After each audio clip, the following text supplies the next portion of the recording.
You ever get that feeling? The one where your phone, your headphones, even your washing machine just seems designed to break? It's super frustrating. But what if that feeling wasn't just in your head? What if it was all part of a plan? A real conspiracy to make things worse on purpose? Okay, let's get into it. So, to get to the bottom of this, our story has to start in a pretty strange place, a fire station in Livermore, California. Because inside, there's this one single light bulb. It's not very bright, kind of dim actually, but here's the crazy part. It's been on continuously since 1901. That's over 120 years of light from one bulb. We're talking more than 1 million hours of runtime. Now, just think about the last light bulb you had to change. It seems impossible, right? And this one little bulb brings up a huge question. What gives? Did we used to build things to last and then just forget how? Or, and this is the wild part, did we intentionally start making them worse? Well, the answer is a pretty shocking and definite yes. To really understand what happened, we have to go back in time. Picture this, it's Geneva, Switzerland, right before Christmas in 1924. All the top execs from the world's biggest light bulb companies get together for a secret meeting. And what they decided in that room would literally change the way we make and buy things forever. See, for decades, things were going exactly how you'd expect. Engineers were making bulbs better and better, and by the early 1920s, they were lasting about 2,500 hours. And then, boom, 1924 happens. That secret meeting. Suddenly, the lifespan of a light bulb doesn't just stop getting better, it goes into reverse, dropping by almost half in just 10 years. So why on earth would they do this? Well, it was simple, really. Money. A company called Osram in Germany, for example, saw their sales tank from 63 million bulbs one year down to 28 million the next. Their problem? Their product was too good. The bulbs were lasting so long that nobody needed to buy new ones. So the cartel's solution was to secretly agree to cap the lifespan at just 1,000 hours. And get this wasn't just some friendly handshake deal. No, they had a whole system to enforce it. Companies had to send in their bulbs to be tested, and if your bulb lasted too long, longer than the 1,000-hour target, your company got hit with a fine. You heard me right. They were literally fining companies for making a product that was too good.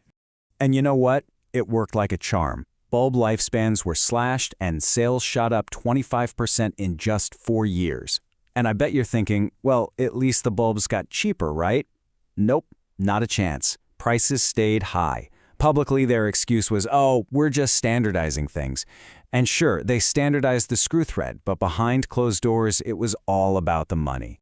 Now, the cartel itself eventually fell apart when World War II broke out. But the idea? Oh, that idea was a game changer. It was too powerful to just disappear. It stuck around, and it even got itself a fancy name that we still use all the time today: planned obsolescence. And that's the core of it, right there. Planned obsolescence. It's the art of designing something to die on purpose.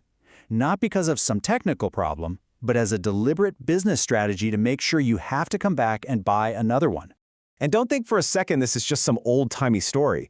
It is happening right now, all around us. Remember the first iPods? That battery would just die after 1.5 years, and Apple's fix was so expensive, you were better off just buying a whole new iPod. Or how about when they got caught intentionally slowing down older iPhones after a software update? It's not just tech either. Believe it or not, this even happened with nylon stockings.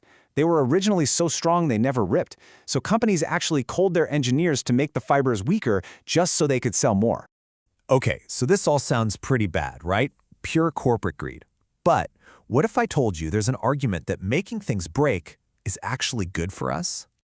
Check out this wild idea from the Great Depression. This guy, Bernard London, basically said we should make it the law for things to break. His logic was, hey, if everyone is forced to buy new stuff all the time, the factories keep running, people stay employed, and the economy keeps moving. A little crazy maybe, but you can kind of see where he was coming from. This whole anxiety about stuff lasting too long was so real, they even made an Oscar-nominated movie about it. In The Man in the White Suit, the hero invents this perfect fabric that never gets dirty and never wears out. And instead of celebrating him, everyone freaks out. Both the factory owners and the workers team up to destroy his invention, because they're terrified this perfect product will put them all out of a job. But, actually breaking things is kind of messy. There's a much smarter, much sneakier way to get people to buy new stuff.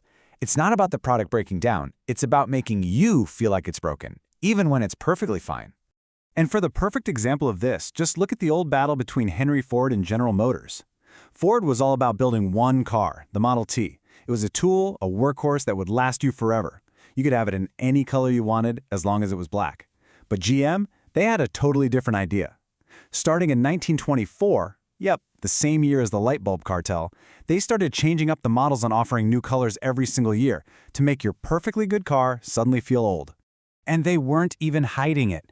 Listen to what their head of design said back in 1955. I mean, wow. He literally says their perfect score is when people buy a brand new car every single year. And that strategy? It made General Motors the most valuable company on the planet. Does that playbook sound at all familiar? Because today's most valuable company, Apple, is running the exact same play. Just look at the iPhone's design over the years. It goes from rounded edges to squared off edges, then back to rounded, then back to squared. This isn't about technology, it's pure fashion. It's designed to make last year's model look, well, like last year's model. All right, so after about 100 years of this, people are finally starting to get fed up. And now they're starting to fight back through something called the right to repair movement. The idea behind the right to repair is super simple. Hey, if I bought it, I should be able to fix it, or take it to any shop I want to get it fixed. They're pushing for laws that would force companies to give regular people access to the parts, the manuals, and the tools they need. It's a direct challenge to this whole business model of disposability. And this brings us all the way back to where we started, with the humble light bulb. Because while the cartel was busy trying to hold back progress, real, actual innovation kept happening. We went from their 1,200-hour bulbs to CFLs, and now to LEDs that can last for 50,000 hours. So we finally got it. We have that super long-lasting light bulb that the cartel was so terrified of a century ago. And it's not just that it lasts longer, it uses way less energy. You see, this is the good kind of obsolescence, when something new comes along that's just legitimately better in every single way, making the old thing obsolete for the right reasons. Which kind of leaves us with one last question, right? The light bulb story has a happy ending, but what about everything else we own? That new phone you're thinking about? Is it really a huge leap forward in technology, or is it just a new color and squared off edges? It's definitely something to think about next time you feel that itch to upgrade.